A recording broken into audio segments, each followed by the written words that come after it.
চাওক এক হৃদয়স্পৰ্শী দৃশ্য।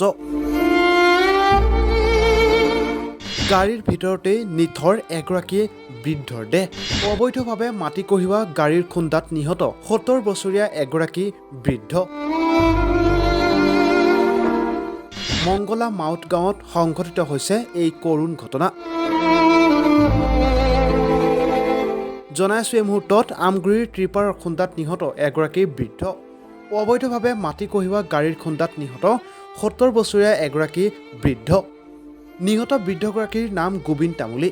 জানিব পৰা মতে চাইকেলেৰে গৈ থকাৰ অৱস্থাত AS04 BC 4982 নম্বৰৰ ট্ৰিপাৰখনে পাছফালৰ পৰা বৃদ্ধাগৰাকীক খুন্দা মৰাত থিতাতে নিহত হয় বৃদ্ধাগৰাকী।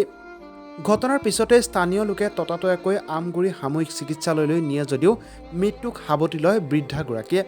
উল্লেখ্য যে মংগলা মাউতৰ জনৈক দাস নামৰ ব্যক্তিজনে চেলাজানৰ চৰকাৰী ভূমিত অবৈধভাৱে মাটি খান্দিবলৈ ব্যৱস্থা কৰিছিল। ইতিমধ্যে আমগুৰি ৰাজচক্ৰ বিষয়াৰ কাৰ্যালয়ে সৰজমিন তদন্ত আৰম্ভ কৰিছে। আমি পুনৰবাৰ জনাইছোঁ প্ৰতিগৰাকী দৰ্শকক এটা গুৰুত্বপূৰ্ণ বাতৰি। ট্ৰিপাৰৰ খুন্দাত আমগুৰিত নিহত হয় এগৰাকী বৃদ্ধ। অবৈধভাৱে মাটি কঢ়িওৱা গাড়ীৰ খুন্দাত নিহত ৭০ বছৰীয়া এগৰাকী বৃদ্ধ। নিহত বৃদ্ধগৰাকীৰ নাম গোবিন্দ তামুলী। জানিব পৰা মতে চাইকেলেৰে গৈ থকাৰ অৱস্থাত AS04 BC 4982 নম্বৰৰ ট্ৰিপাৰখনে পাছফালৰ পৰা খুন্দা মাৰে বৃদ্ধগৰাকীক, যাৰ ফলত থিতাতে নিহত হয় বৃদ্ধগৰাকী।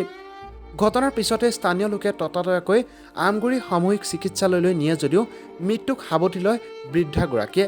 উল্লেখ্য যে মংগলা মাউতৰ জনৈক দাস নামৰ ব্যক্তিজনে চেলাজানৰ চৰকাৰী ভূমিত অবৈধভাৱে মাটি খান্দিবলৈ ব্যৱস্থা কৰিছিল।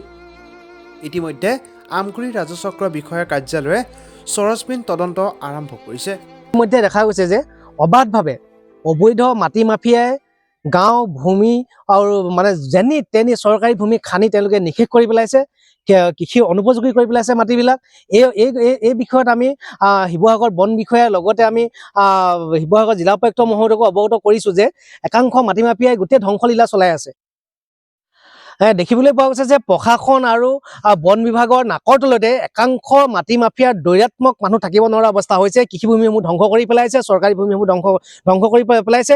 ইতিমধ্যে আজি দেখিবলৈ পোৱা গৈছে যে বৰাহীবাৰী মাউত গাঁৱৰ যি চেলা নৈ আছিলে, চেলা নৈ কিনাৰৰ যি চৰকাৰী ভূমি তেওঁলোকে খনন কাৰ্য কৰিবলৈ আহোঁতে মাউত গাঁৱৰ অঞ্চলৰ এজন বৃদ্ধ লোক ইতিমধ্যে দুৰ্ঘটনাগ্ৰস্ত হৈ মৃত্যুমুখতো পৰিব লগা হৈছে। গতিকে এই বিষয়ত আমি চৰকাৰৰ লগতে প্ৰশাসনৰ লগতে বন বিভাগৰ সকলো দৃষ্টিগোচৰ কৰি আহিছোঁ, যদিও তেওঁলোকে বৰ্তমান সময়লৈকে চকু মুদা খুলিৰ ভাও ধৰি আছে। আমি দাবী জনাইছোঁ অতি সোনকালে গ্ৰাম্য অঞ্চলত যি এই মাটি মাফিয়াৰ দৈৰাত্ম, তেওঁলোকে কৃষিভূমিসমূহকে কৃষি অনুপযোগী কৰি পেলাইছে, চৰকাৰী ভূমিসমূহ খান্দি তেওঁলোকে নিষেধ কৰি পেলাইছে, কাগজ পত্ৰ থকা গাড়ীৰ দৈৰাত্ম চলিছে। প্ৰতিদিনে দুৰ্ঘটনা হ'বলৈ হ'লে কাগজ পত্ৰ থকা গাড়ীসমূহে তেওঁলোকে গাঁও অঞ্চলত মাটি খনন কাৰ্যত তেওঁলোকে ব্যৱহাৰ কৰিছে। গতিকে আমি দাবী জনাইছোঁ অতি সোনকালে যি অনুজ্ঞাপত্ৰবিহীন এই মাটি মাফিয়াসকলক গ্ৰেপ্তাৰ কৰিব লাগে আৰু এই যি কাগজ পত্ৰ নথকা গাড়ীসমূহ তেওঁলোকে যি মাটি খনন কাৰ্যত ব্যৱহাৰ কৰে এই গাড়ীসমূহ তেওঁলোকে চিজ কৰিব লাগে।